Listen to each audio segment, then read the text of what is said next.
Glitz நேயர்களுக்கு வணக்கம். நான் டாக்டர் தீபா லாலன். இன்னைக்கு நம்ம என்ன டாபிக் பத்தி டிஸ்கஸ் பண்ண போறோம் அப்படின்னா, செவ்வாய் பயிற்சி பலன்கள் தான் பார்க்க போறோம். செவ்வாய் பகவான் என்னைக்கு பயிற்சி ஆகுறாரு அப்படின்னா, டிசம்பர் 7, 2025 விருச்சிகத்துல இருந்து தனுசு வந்து அமர்றாரு. இந்த தனுசுல ஜனவரி மாசம் 16ஆம் தேதி வரைக்கும் ஏறக்குறைய 40 நாள் இருக்காரு. அந்த 40 நாள் தனிச்சு இருக்காரா அப்படின்னா இல்ல. இவருக்கு பின்னாடியே டிசம்பர் மாதம் 29ஆம் தேதி புதன் வந்துடுறாரு தனுசுல. அப்ப டிசம்பர் 29ல இருந்து ஜனவரி 16 வரைக்கும் இவங்க 2 பேரும் இணைஞ்சு இருக்காங்க தனுசுல. ஆக இணைஞ்சு இருக்கிறது நிறைய ராசிகளுக்கு நிறைய விதமான நற்பலன்களை கொடுக்கதான் போறாங்க. ஆக இந்த பலன்களை வந்து பாருங்க, நாங்க 2 பகுதியா பிரிப்போம். முற்பகுதி செவ்வாய் தனித்து இருக்கும் போது, பிற்பகுதி செவ்வாயும் புதனும் இணைந்து இருக்கும் பொழுது.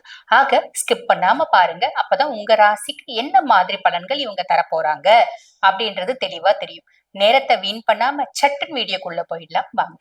தனுசு ராசி அன்பர்கள், உங்களுக்கு வந்து பாருங்க, முதல்ல செவ்வாய் தனுசுல வந்து உட்கார்றான். உங்க சுயஸ்தானத்துல செவ்வாயை பத்தி சொல்லணும் அப்படின்னா 5 மற்றும் 12க்கு அதிபன். அதாவது பூர்வ புண்ணிய ஸ்தானத்துக்கும் அவன் தான் அதிபன். அயன சயன போஜன மோட்ச விரயஸ்தானத்துக்கும் அவன் தான் அதிபன். இப்ப நம்மளுக்கு என்ன தோணும் அப்படின்னா, பூர்வீகம் சார்ந்து பிரச்சனை ஏதாவது இருக்கு அப்படின்னா இன்னும் கொஞ்சம் அந்த பிரச்சனையை போய் நான் வந்து பேசி வந்து நான் அந்த பிரச்சனையை அவன் என்ன பண்றான் பாரு, அவனை என்ன செய்யறான் பாரு, அவன் அமைதியாகணும். இல்லைன்னா அதாவது அவன் என்னை பார்த்து மண்டிடணும், அவனுக்கு எவ்வளவு திமிரு, அவன் இந்த மாதிரிலாம் பண்ணுவான் அப்படின்ற மாதிரி நம்ம சண்டைக்கு போகணும்னு தோணும். தப்பு நம்ம மேல இருக்க, தப்பு அவங்க மேலேயே இருக்கு அப்படின்னா கூட நம்ம வந்து பாருங்க, அவன் எப்படி செய்யலாம், அந்த தப்ப வந்து அவன் செய்யலாமா, நியாயமா, தர்மமா அப்படின்ற மாதிரி நம்ம வந்து அநியாயத்தை கண்டு பொங்கி எழற மாதிரி இருக்கும். பெருசா யோசிக்க வேண்டாம், அமைதியா இருங்க, அதுவே மாறும். புரியுதுங்களா? அதே மாதிரி பாருங்க, நம்மளுக்கு ஒரு விரயம் அப்படின்றது வரும். அந்த விரயம் நிறைய பேர் வந்து பாருங்க, வீடு வாங்குவீங்க, கார் வாங்குவீங்க, நிலப்புலம் வாங்குவீங்க, சொத்து பத்து வாங்குவீங்க, கொஞ்சமாவது அதுல லோன் போட்டுக்கோங்க. இல்லைன்னா ஒரு சிலருக்கு அதுல வந்து ட்ராப் ஆகிறதுக்கான வாய்ப்பும் உண்டு அப்படின்னு சொல்லலாம். அதே மாதிரி உங்க சுயஸ்தானத்துல வந்து உட்கார்ந்துட்டு இருக்கான் செவ்வாய் அப்படின் போது, தனுசு வந்து பாருங்க ஒரு சிறந்த ஆசான். சட்டுன்னு கோவப்பட மாட்டாங்க, டென்ஷன் ஆக மாட்டாங்க, இரிட்டேட் ஆக மாட்டாங்க, 4 பேருக்கு ஹெல்ப் பண்ணுவாங்க. எது ஒண்ணும் அமைதியா நிதானமா வேகம் இல்லாத விவேகத்தோட செயல்படக்கூடியவங்க. ஆனா இந்த காலகட்டம் வேகம் தான் இருக்கும், விவேகம் இருக்காது.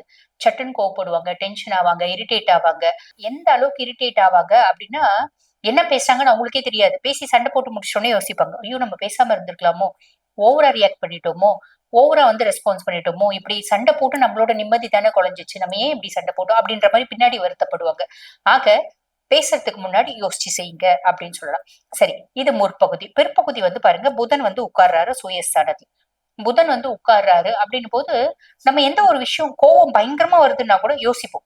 கோவப்பட்டு கத்த வேண்டாம், கட்டினா மொத்தமும் வீணா போயிடும், நம்ம இவ்வளவு நாள் பட்ட கஷ்டம் வீணா போயிடும். அப்ப அமைதியா இருப்போம். அமைதியா இங்க இருக்க முடியல, ஒண்ணு சிரிச்சுட்டு இருக்கணும், என்னால நடிக்க முடியாது. அப்ப நான் என்ன பண்றேன், இந்த இடத்த விட்டு வெளியே வர, ஒரு டீ குடிக்கிற, 1/2 மணி நேரம் ரிலாக்ஸ் பண்றேன், திருப்பி போய் அந்த பேச்சுவார்த்தையில கலந்துக்கிறேன். புரியுதுங்களா? அப்படின்ற ஒரு அமைப்பு. நான் வந்து புதனும் வந்து செவ்வாயோட இணையும் போது பெருசா வந்து என் மனசு சொல்ற பேச்சை கேட்க மாட்டேன். புத்தி ஒண்ணு எப்ப பாரு எனக்கு ஆக்டிவா இருந்துட்டே இருக்கும். வேண்டாம், செய்யாத, ஏன் செய்யற, செய்யாத, இந்த காலகட்டத்துல இந்த இடத்துல நீ இப்படி நடிக்கணும், உன்னால நடிக்க முடியல, அமைதியா இரு, வாய்க்கு ஒரு பெரிய ஜிப் போட்டுக்கோ. இந்த மாதிரி ஒரு விஷயத்த வந்து புதன் நம்மளுக்கு வந்து சொல்லிட்டே இருப்பா அப்படின்னு சொல்லலாம். சவால்களை ரொம்ப ஈஸியா சமாளிக்க கூடிய ஒரு திறமைய புதன் கொடுப்பான் அப்படின்னு சொல்லலாம். அதே மாதிரி பாருங்க, பயணங்கள் நிறைய போறதுக்கான வாய்ப்பு உண்டு. வெளிநாட்டுல நிறைய பேருக்கு வேலை கிடைக்கிறதுக்கான வாய்ப்பு உண்டு. ஆன்மீகம் சார்ந்த ஒரு நாட்டம் அப்படின்றது அதிகரிக்கும். மேலும் செவ்வாய் அங்க இருக்கிறதுனால ஒரு அதிகாரம், தலைமைத்துவம் வாய்ந்த குணம் அப்படின்றதெல்லாம் மேலோங்கும் அப்படின்னு சொல்லலாம். சோ இது வந்து பாருங்க, புதன் இணைஞ்ச பின்னாடி எவ்வளவு பெரிய சேலஞ்சஸா இருந்தாலும் ரொம்ப ஈஸியா இவங்க டேக்கிள் பண்ணுவாங்க. புதனுக்கு அந்த சாதுரியம் உண்டு, அந்த புத்திசாலித்தனம் உண்டு, அந்த நேர்த்திய பிரச்சனைகளை சமாளிக்கக்கூடிய திறமை அப்படின்றது உண்டு. அதுக்கும் மேல புதனை பத்தி சொல்லணும் அப்படின்னா 7 மற்றும் 10க்கு அதிபன். கலத்திர ஸ்தானத்துக்கும் இவன் தான் அதிபன். 10ஆம் பாவம் தொழில் ஸ்தானத்துக்கும் இவன் தான் அதிபன். கலத்திர ஸ்தானாதிபதி உங்களுக்கு சுயஸ்தானத்துல. மனைவி எப்படி டேக்கிள் பண்ணும்? நான் வந்து தனுசு ராசி லேடி இருக்கேன்னா என் கணவனை எப்படி டேக்கிள் பண்ணும், அவனை எப்படி பேசினா அவனை வந்து சைலண்ட் பண்ண முடியும். எங்க உங்களை மாதிரி உண்டாங்க, எங்க எங்க ஆளுங்களே, அதாவது எங்க 4 அக்கா தங்கச்சில பாரு, யாருக்கும் என் புருஷன் மாதிரி புத்திசாலியான புருஷனே கிடைக்கல. ஒத்த வார்த்தை போதும், அவன் சைலண்ட் ஆயிடும். நான் புத்திசாலி, அவர் எப்பயுமே அமைதியா தான் இருப்பார், சண்டையே போட மாட்டார் தெரியுமா, கோவம் வந்துச்சுனா கூட அமைதியா தான் இருப்பார், அவ ஆட்டோமேட்டிக்கா அமைதியாயிடுவான். இந்த மாதிரி பல டாக்டிக்ஸ் வந்து பாத்தீங்கன்னா இந்த காலகட்டம் உங்களுக்குள்ளேயே தோணும். எப்படிடா நம்மளுக்கு இப்படிலாம் தோணுது, இவ்வளவு நாளுக்கு முன்னாடி இதெல்லாம் தோணிந்தா நான் நல்லாவே வாழ்ந்துக்கலாமே, கல்யாணம் ஆகி 17 வருஷம் ஆகுது, இவ்வளவு நாள் தோண்டு இருந்துச்சுன்னா நான் 17 வருஷம் சந்தோஷமா இருந்திருப்பேன். இந்த மனுஷன் எப்படி டேக்கிள் பண்றதுன்னு தெரியாம முழிச்சேனே. இந்த காலகட்டம் சுயஸ்தானத்துல வந்து உட்கார்ந்துட்டு இருக்க புதன் அந்த டாக்டிக்ஸ் எல்லாம் கொடுப்பா அப்படின்னு சொல்லலாம்.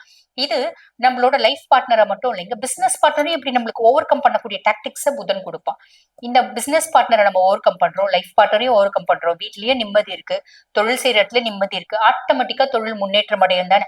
அதுக்கும் மேல நான் தொழில முன்னேற்றத்துக்காக நான் என்ன பண்றேன், புதன் என்னோட மூளையை ஆக்டிவேட் பண்றேன், புது புது யுக்திகளை கையாளுறதுக்கான ஒரு விஷயத்தை எனக்கு சொல்லி கொடுக்குறேன். எனக்கு தோணுது இப்படி செஞ்சான் தோணுது, இப்படி செஞ்சா நல்லா இருக்கும், அப்படி செஞ்சா நல்லா இருக்கும்.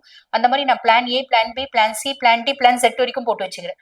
Either this or that, either this or தட்னு ஒடுத்தான சக்சஸ் பண்ணி முடிச்சிட்டேன். இந்த மாதிரி பல டாக்டிக்ஸை வந்து பாருங்க உங்களுக்கு புதன் கொடுப்பான். ப்ராப்பரா யூட்டிலைஸ் பண்ணிக்கிறீங்க அப்படின்னா இந்த காலகட்டம் தொழில ஒரு மேன்மை முன்னேற்றம் அப்படின்றத கண்டிப்பா அடைய முடியும். குடும்பத்துல நிம்மதியும் சந்தோஷமும் கூட ரொம்ப ஈஸியா வந்து பாத்தீங்கன்னா அது கொசுரா வந்துரும் அப்படின்னு சொல்லலாம். ஆக சின்ன சின்ன விஷயங்கள்ல கவனம் அப்படின்னு சொல்லியிருக்கேன். இந்த சின்ன சின்ன விஷயங்கள்ல கவனமா இருக்கீங்க அப்படின்னா மட்டும் போதுமானது. இந்த பிளானட்ஸ், இந்த கிரகங்கள் உங்களுக்கு நல்லது மட்டுமே செய்வாங்க. வாழ்த்துக்கள். இப்ப நான் சொன்னது வந்து பாருங்க உங்க ராசிக்கான இந்த செவ்வாயும் புதனும் சேர்க்கை. செவ்வாய் தனிச்சு இருக்கிறது, புதனோட இணைஞ்சி முற்பகுதி பிற்பகுதி, இதுக்கான ஒரு பொதுவான பலன். இந்த பதிவை பார்த்துட்டு இருக்கவங்க, இல்லம்மா நாங்க இந்த காலகட்டத்துல நாங்க திருமணம் யோசிக்கிறோம், அதே மாதிரி 2வது திருமணம் யோசிக்கிறோம், குழந்தை பேரு அதை பத்தி யோசிக்கிறோம், ஒரு பிசினஸ பத்தி யோசிக்கிறோம், இல்ல எங்களோட ஹிடன் ரிலேஷன்ஷிப் அதை பத்தி யோசிக்கிறோம், எங்களுக்கு சில காம்ப்ளிகேஷன்ஸ் இருக்கு, அதுல ட்ராப் ஆயிடுமோன்னு பயப்படுறோம், இந்த மாதிரி நிறைய குழப்பங்கள் இருக்கு அப்படின்னா நான் பேசிட்டு இருக்கும் போதே எங்களோட வாட்ஸ்அப் நம்பர் கொடுத்திருப்பாங்க. அந்த நம்பர் கால் பண்ணி அப்பாயின்மெண்ட் ஃபிக்ஸ் பண்ணி என்கிட்ட பேசிக்கலாம். தேங்க்யூ.